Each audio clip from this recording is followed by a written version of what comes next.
Hello again, this is the News Hour from Al Jazeera. Adrian Finnegan here in Doha. There's been a large explosion in Lebanon's capital, Beirut, within the last hour. Let's show you some latest pictures. It's clear that there was a massive explosion, as you can see. We're not quite sure yet as to what has caused this explosion, but if you can see the pictures of the neighborhood now in which this explosion happened, you can see that it's caused widespread damage. We have no information yet as to how many casualties there might have been. It's clear, though, that something has caused a very large explosion in Lebanon's capital within the last hour. Al Jazeera's Zaina Hodder is in Beirut and is on the line for us now. Zaina, you must have heard this explosion. Not only heard it, Adrian, felt it. It shook the Lebanese capital.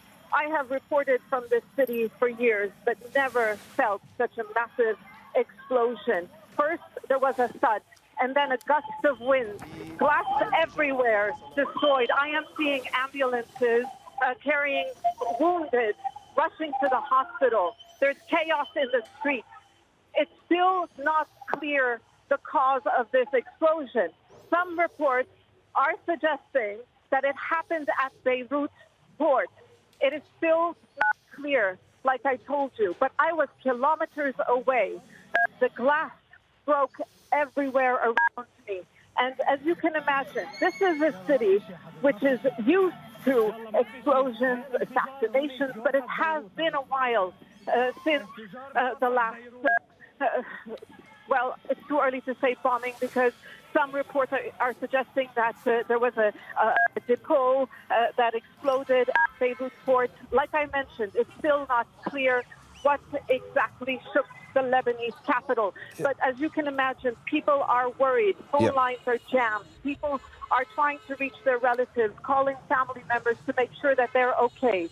So this is all I can tell you at this moment, Adrian. A massive explosion. You obviously aren't able to see the pictures we're showing right now, but we have pictures taken from the water near to the port area, and it's clear that there is a very large explosion right on the coast there. Where in the city, Zaina, are you right now? Not very far from the port, Adrian, at this point in time. Some roads are blocked, so it's very, very difficult to move around. The security forces are directing traffic towards one area. As you can imagine, there's a lot of chaos. I saw the plume of smoke, massive. Like I mentioned, a massive explosion. We're still trying to confirm exactly what happened. At the beginning, just a few minutes after the explosion, as you can imagine, there were reports saying that it was close to the house of the former Prime Minister Saad al-Hariri, and then reports emerged that no, that is not true. I'm in fact standing outside his residence, and nothing happened here. So it is still too early for us to confirm, but this is really a country that is drowning. An economic crisis, a political crisis, a currency crisis. So people are already on the edge. And that is why many are just concerned what exactly happened. Like you mentioned, it's close to the sea. It's close to Beirut port. We are still trying to confirm exactly what happened and what caused this massive explosion. The pictures that we're showing show a thick plume of black smoke rising over the port, and then what appears to be a blast wave. So maybe there was a fire first before the explosion. Tell us something, Zaina, of the port itself. Yes, Adrian, sorry, I didn't hear you very well. The cars are honking. Like I told you, there's panic in the streets. Everybody's trying to get home. Glass everywhere. So I could imagine the injuries just as a result of the broken glass. I was close to the American University Hospital, and that's in the heart of Beirut. And glass was falling from the 7th floor, from the 6th floor. People were trying to find cover. So there is still chaos. People are trying to get to their homes. It was the first day after a 5-day lockdown was lifted. As the authorities had imposed a 5-day lockdown to try to curb the the increase in the number of coronavirus cases. So this country is really tackling with many crises: a health crisis, a currency crisis, an economic crisis, a financial crisis, and now with this bombing, you can imagine how concerned people are. But again, we don't want to jump into conclusions. I do not want to call this an attack. I do not want to call this an assassination attempt. Right now, all we know, a massive explosion shook the heart of the Lebanese capital just a few minutes ago. Everyone trying to reach home, everyone concerned that this could be, if indeed it was an attack, and I repeat, we still have no confirmation. If indeed this was an attack, it could be the start of even more instability for a country really that hasn't seen stability for decades. This explosion was clearly big enough to cause a blast wave, which has, from the pictures we're seeing here, caused significant damage several kilometers away. There are cars that have been blown upside down, or what they appear to have been hit by something which has thrown them into the air. Buildings damaged several kilometers away in the city itself. It looks as though this explosion, as you say, was at the port. Zainab, I don't know whether you can hear me, but I just wanted you to tell me a little about the port itself in Beirut. Yes, Adrian, the force of the explosion was felt across the city.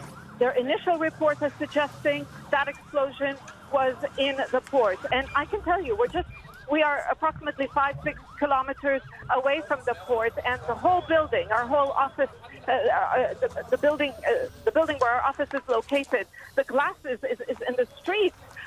So it is still not clear what exactly happened. We are trying to make calls to figure out what exactly happened, but the damage, kilometers and kilometers away, and it was the force of the explosion. I was walking in the street and I was thrown to the ground, and I'm telling you, I'm not close to the port. I wasn't close to the port. So, Adrian, until we get more confirmation, I cannot say whether or not this has been an attack or whether it was some sort of accident. Yeah, it appears from looking at this, the fact that it happened at the port, that this may have been an industrial accident, something that has gone terribly, terribly wrong at the port itself, that has caused this clearly massive explosion. And you said you felt this blast wave, which appears from the pictures we're seeing here, Zaina, to have caused so much damage right throughout the city. You felt it yourself? Yes, I did, Adrian. Massive explosion, the force of the explosion. You mentioned an industrial accident. We cannot rule that out. We have to stress this time and time again. We cannot rule that out for the time being until we confirm exactly what happened, until we manage to reach the site of this explosion. But if you tell any Lebanese now that this was an accident, it will not calm their nerves, because the Lebanese people have been on edge for some time now. I talked about an economic crisis, a state close to bankruptcy, a currency that has devalued more than 80% in the past few months, inflation, soaring food prices, a surge in coronavirus cases, the healthcare system close to collapse. So people are dealing with all these problems, and then they feel an explosion that rocks their capital. And this is a country that has seen massive explosions. I'm not linking this explosion to anything, but just let me tell you, in 2 days' time, by the end of this week, Lebanon was expected to hear from the International Tribunal, which has been investigating the case of the assassination of the former Prime Minister Rafik al-Hariri. That was back in 2005, and that explosion was just as massive as this one. And that explosion was a political earthquake. The whole, not just the capital, the whole country shook following his killing. 3 days from today, the verdict is going to be issued. It will be the first time in Lebanon's history that an assassination or a political killing is investigated and murderers are uncovered and at least attempt to bring them to justice. So you already have all these, this political atmosphere in the country. Plus, then you hear this massive explosion. So could you imagine what is going through the mind of every Lebanese now as they try to confirm exactly what happened? So we cannot say whether or not this is an explosion, whether it's an attack, or whether it is an industrial accident. We're seeing pictures which show clearly signs of absolute devastation at the port area. These pictures appear to be the site of the explosion itself. There you see that massive blast wave heading out across the capital, Beirut. Firefighters, can we go back to those pictures at the scene of the explosion? We don't know. There it is again. Firefighters tackling what remains of the fire there after the explosion. Mangled buildings in the port area, cranes still standing despite that blast. But that roadside close to the port area where we saw cars that have been overturned, people lying injured and bloodied on the side of the road, people standing around, as you can see there, stunned after what has happened there at the port in Beirut. And Al Jazeera's Zaina Hodda is making her way to this site right now, and she's on foot, listening to us on phone. Where are you now, Zaina? How far away from the port area are you? Zaina, I don't know if you can hear me. How close now are you to the port area? No, we appear to have, the line has dropped for the moment. I will come back to Zaina as soon as we can. So what do we know? Within the last 30, 40 minutes or so, reports began to come in of a huge explosion in Beirut, the Lebanese capital. When the first pictures started to come in, I mean, they're unbelievable, what you're seeing right now. Mangled buildings, cars. It appears that this explosion happened in the port area in Beirut. We have no idea yet as to what caused this. As Zaina Hodda was saying to us earlier, this is a city that's used to explosions and attacks, but this was on a scale rarely seen in that city. A massive explosion there, and we simply don't know the cause of it yet. We don't know yet either how many people were caught up in this explosion, whether there have been deaths. There have certainly been injuries. As Zaina was saying, that massive blast wave that we saw from those initial pictures showered the city in shards of glass and damaged buildings. It almost looks as though there's been an earthquake in some parts of the city itself, further away from the blast. We're seeing pictures of injured people lying on the road, near the road, pictures of upturned cars there on that road passing the port there, where cars have clearly either been involved in traffic accidents as drivers were distracted by the blast, or have been blown over by that massive blast wave that we saw on the pictures. We're trying to re-establish contact with Zaina Hodda, and we're trying to talk to other people, trying to get hold of other people in the city who can give us their, their experiences of what happened in the last hour in Beirut. So if you've just joined us, this is, excuse me, I'm just going to clear my throat. This is Al Jazeera, live pictures from Lebanon's capital, Beirut, where within the last hour, there has been quite clearly a massive explosion. The site of the explosion reported to be, well, you can see it from the screen, the port area in the city. A massive blast wave has damaged buildings, mangled buildings. A fire is still raging. Firefighters tackling that blaze. That blast wave has damaged buildings kilometers away in the city itself, has showered the city with shards of glass, blown out windows for kilometers around.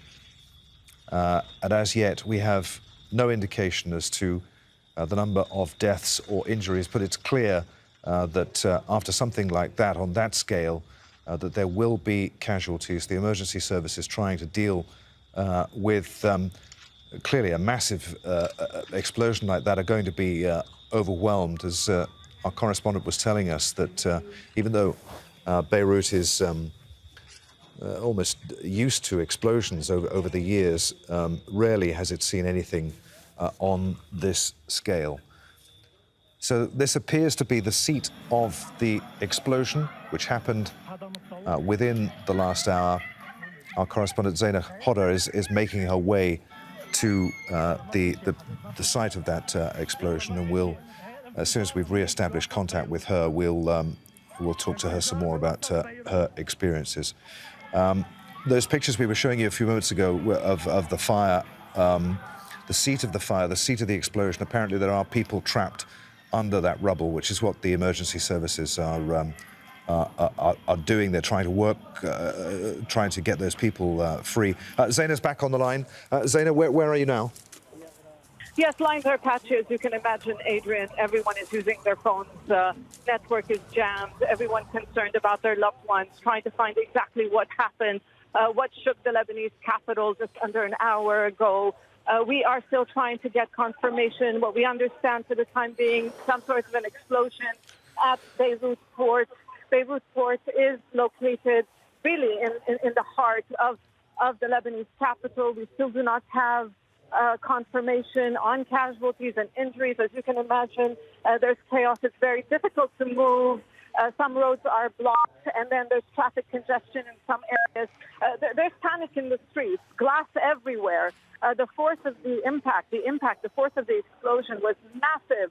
The wind, people were initially, everyone, what came to their minds is that this is another assassination. Lebanon, for many years, was rocked by a string of assassinations, political killings.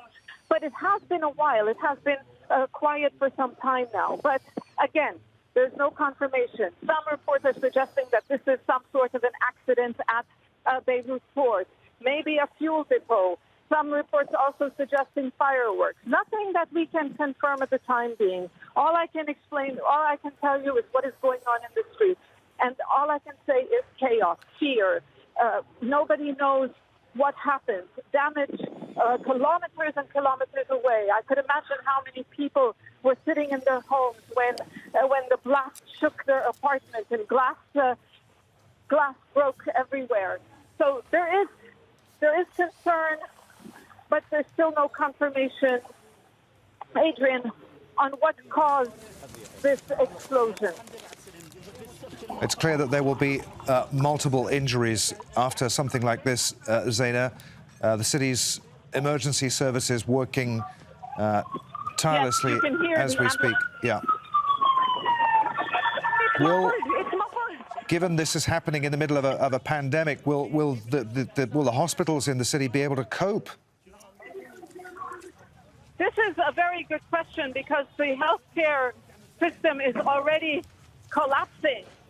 This is a country in deep economic crisis, financial crisis, a currency crisis. Private hospitals are owed billions of dollars by the Lebanese government, a government that is cash-strapped and bankrupt. So private hospitals have begun to turn away patients for some time now. And public hospitals are underfunded. And they have been raising the alarm that they can no longer cope with the rise in coronavirus cases. So there are many, many crises in Lebanon at this point in time. A bombing, a political assassination will definitely not bode well for the stability. But as we have to stress time and time again, we still do not know the cause of this massive blast. We are still trying to confirm and trying to reach the site of the explosion. This is, we're finding difficulties reaching. Some roads have been blocked, and as you can imagine, traffic congestion just to be able to move from one area to another. Zainab, we were looking at pictures. We're still on. The pictures are coming from the road which runs adjacent to the port there in Beirut. Scenes of complete chaos. Mangled, it looks like warehouse buildings at the port there. Cranes blown askance. Many people standing on the roadside there, completely bewildered. They're taking photographs of something there on the opposite side of the road to the explosion. Not sure what that is, but we're also seeing pictures of cars that have clearly either been involved in traffic accidents immediately after the blast. Oh, it's that building there which has been completely blown out, as you can see, by the force of that blast from the port, which is just opposite. But cars that have been either involved in traffic accidents, by, as drivers were distracted by the explosion right next to them, or have been blown over by that massive blast wave. Let's speak to reporter Anshul Vora, who is also in Beirut. Your house, Anshul, I understand, was damaged by the blast. That's correct. About half an hour, 40 minutes ago, we were just watching a show on Netflix, taking a break from work, and I heard a jet hovering in the sky. And because this has been happening for some time, I opened the window, glass door, and looked outside, and the entire building shook, and I was blown by it. My entire house has been bombed. Everything is being bombed. I'm bleeding on my neck. I think it's glass on my neck and my ankle. I wouldn't say I'm seriously injured, but a lot of people around me on the street where I live in, which is called Jemeze, a Christian-dominated area, a lot of people are bleeding. There's absolute chaos here. People cannot understand how to react to this situation. This country's already been grappling with so much. Earlier in the day, I was filing a story on how the price of bread has doubled. But how are these people going to deal with the situation now? My entire neighborhood has been bombed. Thankfully, my neighbor is okay. I don't know if there are any casualties yet or not, because I'm right under my house. But my entire house was blown apart. There's nothing that I could actually pick up from there other than my phone. Luckily, I found my phone and I found my passport. My husband is with me. We're on the street right now, also on the job, trying to film, trying to talk to people and understand what's happened. Other journalists now collecting at the same spot. We're outside the Red Cross.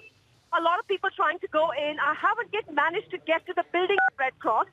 I don't know whether it's been bombed or not, but a lot of the buildings here have been bombed. Just people around me bleeding everywhere, complete chaos.